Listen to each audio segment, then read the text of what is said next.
Thank you very much indeed. Simon Fielder there, serving us up our half-hourly ration of weather. John, I can hear a cry of thing, ladies and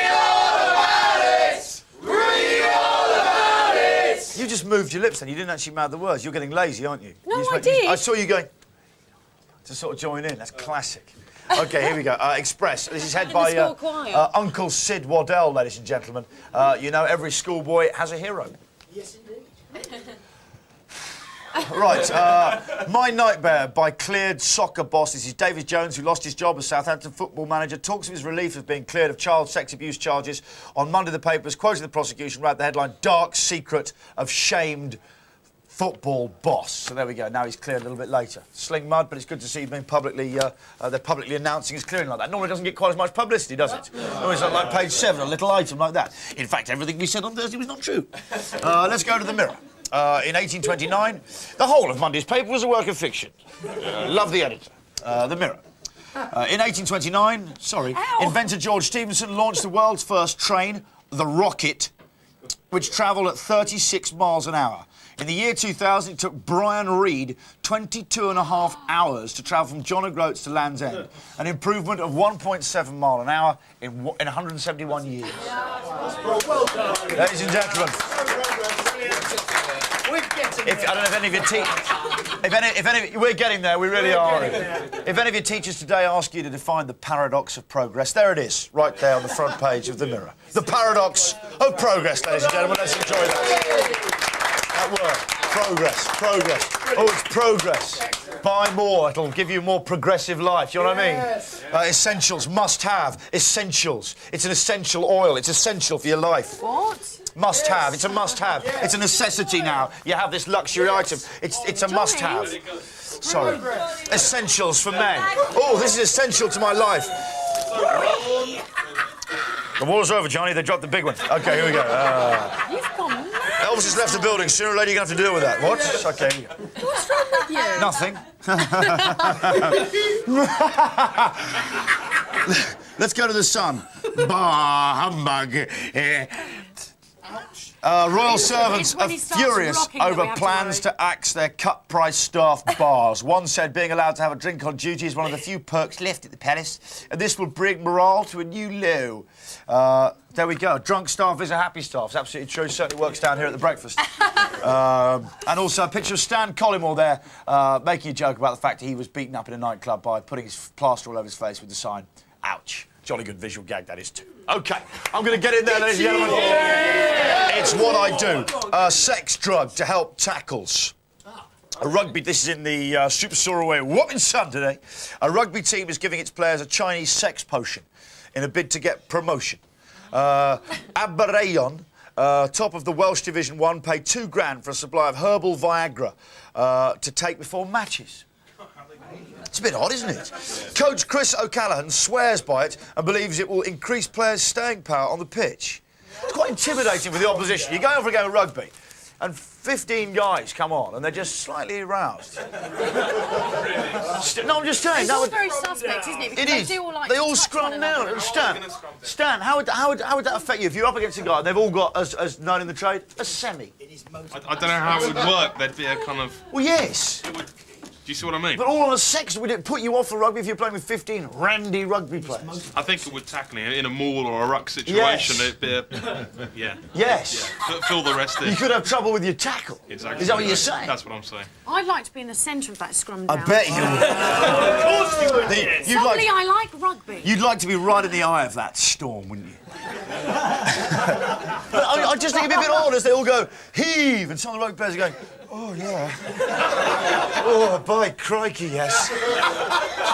Red ball coming in now. Oh yeah, baby, yeah. Drive, Whites. Oh, yeah. Big shove now. OK, Johnny, let's move on. Just be a bit odd, wouldn't it?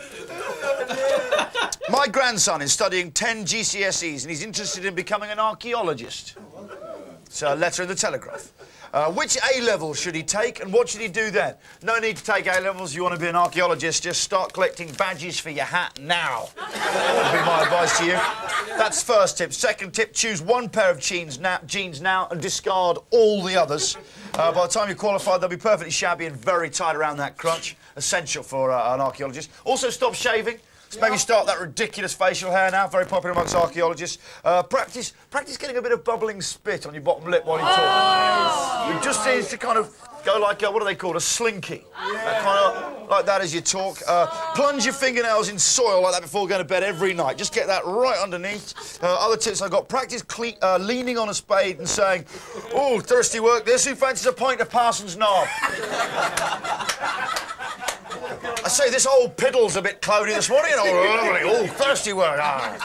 Most importantly, believe in yourself. Stand in front of the mirror each day and say, "I am the next Tony Robinson." OK, I'm going to move on a little bit here. This is Colin Cowdrey's died, I'm afraid to say. He's a hero of British cricket. On his way to the... This is... they're talking about great moments of Colin Cowdrey's life. He got a recall to the England side at the age of 42 against Australia. Sid will remember this. Thanks, baby. This was in the 1930s. No, Sid will remember. This was, I think, in the 70s. And the England side had been really battered by the Australian pace attack of Lillian Thompson. But on his way to the middle, Cowdrey ran the gauntlet of a diatribe from the Aussies, much of it relating to his age and waistline, because he was a big lad. With an exquisite touch of class, the emergency replacement for England's platoon of casualties tugged at the peak of his cap and replied, "Good morning. I don't believe we've met. The name's Cowdrey." Good lad, he's no longer with us. There we go. This is a disturbing story. Party sex pests, beware. Bosses are being warned to keep office Romeos in check at Christmas bashes this year. Indeed, they're warned every year. Drunkenly groping a colleague or suggesting a quickie in the stairwell could end you and the firm facing criminal charges. Sue Nixon, Nixon, tells ITV's Tonight with Trevor McDonald this evening it's important that workers know that, quote, after 17 pints, they may not be as sexually attractive as they think they are. Well, there I've we go. experienced this, actually. Have you experienced this? We When had have you that experienced- party a few weeks ago when Yeah. Webbo, he pinned me up against the wall. Did he pin you? Yeah. Where is Webber? I can't see. Where is it? Where's he gone? God, there he is. It's only when he moved. It's the camouflage throwing us all. Go on, Yeah, but Dan. nearly every morning he does this to me. He tries to pin me against the wall. Does it? Yeah. And he whispers sweet nothings in Does my it? ear. Sweet nothings? Like, come on, let's surf the net. Really? Yeah. Surf my net. Yeah. Yeah, I bet. Come on, baby, log on. Log on with me. Is that what he's been doing? Yeah, it's all quite genuine, though. Oh, the webmaster! He done you up there. OK, here we go. A storm in a coffee cup in the Imperial City. I'm afraid a Starbucks has opened in the Forbidden City. I think why is it? The Americans, they've got McDonald's and KFC, Burger King. These are Taco Bell, these franchises that go global, don't they? They really are. They're identical everywhere you go. And why have we never done this with Britain? Nothing in Britain. That's sort of, you never get identical Dave's Cafes throughout the world. Just identical. You walk into a Dave Caf and their motto is, "What do you want? Teaspoons are over there." That's it. Identical everybody. All sugar dispensers are damp, deliberately. All salt dispensers, you need to get your fork in and go round, because that's the Dave's way. They all have signs for "Don't ask for credit, as a punch on the nose can often offend" at Dave's. And every table should always have, every single outlet of Dave's Caf, Mad Woman, egg sandwich in the beard. Gotta have it. It's part of British culture. I was going to take you through some of the small stories today, just to say that British beef sales have hit a 5-year high. Yay! I only say this because Shania Twain is now the world's best-looking vegetarian. And you know, if all this meat being eaten, I'd like to see your ladies eating meat, please. So, can you send in those photographs of your gal, your special someone? Can we have the address board? Is there an address board available? Just hold it up from where you are, Lynn. You can do it where you are. I think you know the drill now. Lockkeepers Cottages, Old Ford Lock.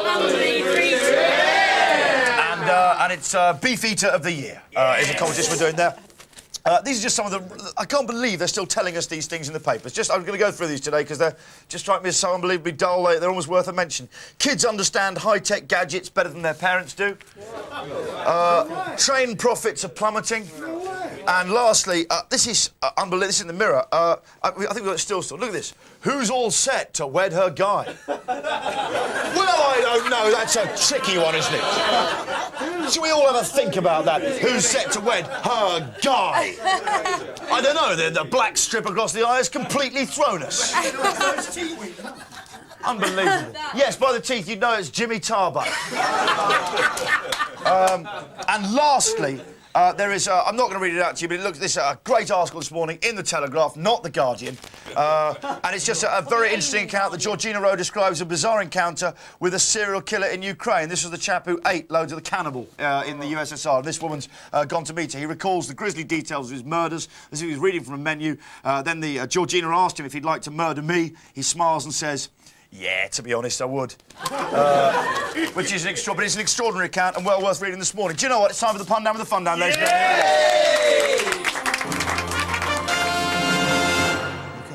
Okay. Son, Leeds United manager will get you right. We'll get a huge bonus. Pun says, David O'Leary, ladies and gentlemen. A learner driver's car catches fire. Oh, it's a good pun. Pun says, "Flame it out." And the number one pun, Japan launches the first woman-only train. This is a good pun, it works. The pun says, "All abroad." Bless you. Do you know what? That's it, all abroad. I can't change that. Thank you, lads. Do you know what? We're going to take a break now, back in a couple of seconds. Still got Sid Waddell, Phil the Power Taylor, who's going to be playing with Denise Van Outen. The Basildon Destroyer will be taking on Phil the Power. Do not miss. One for every camping need. Take this along. Don't go away, back in a couple of seconds. Coming up later on this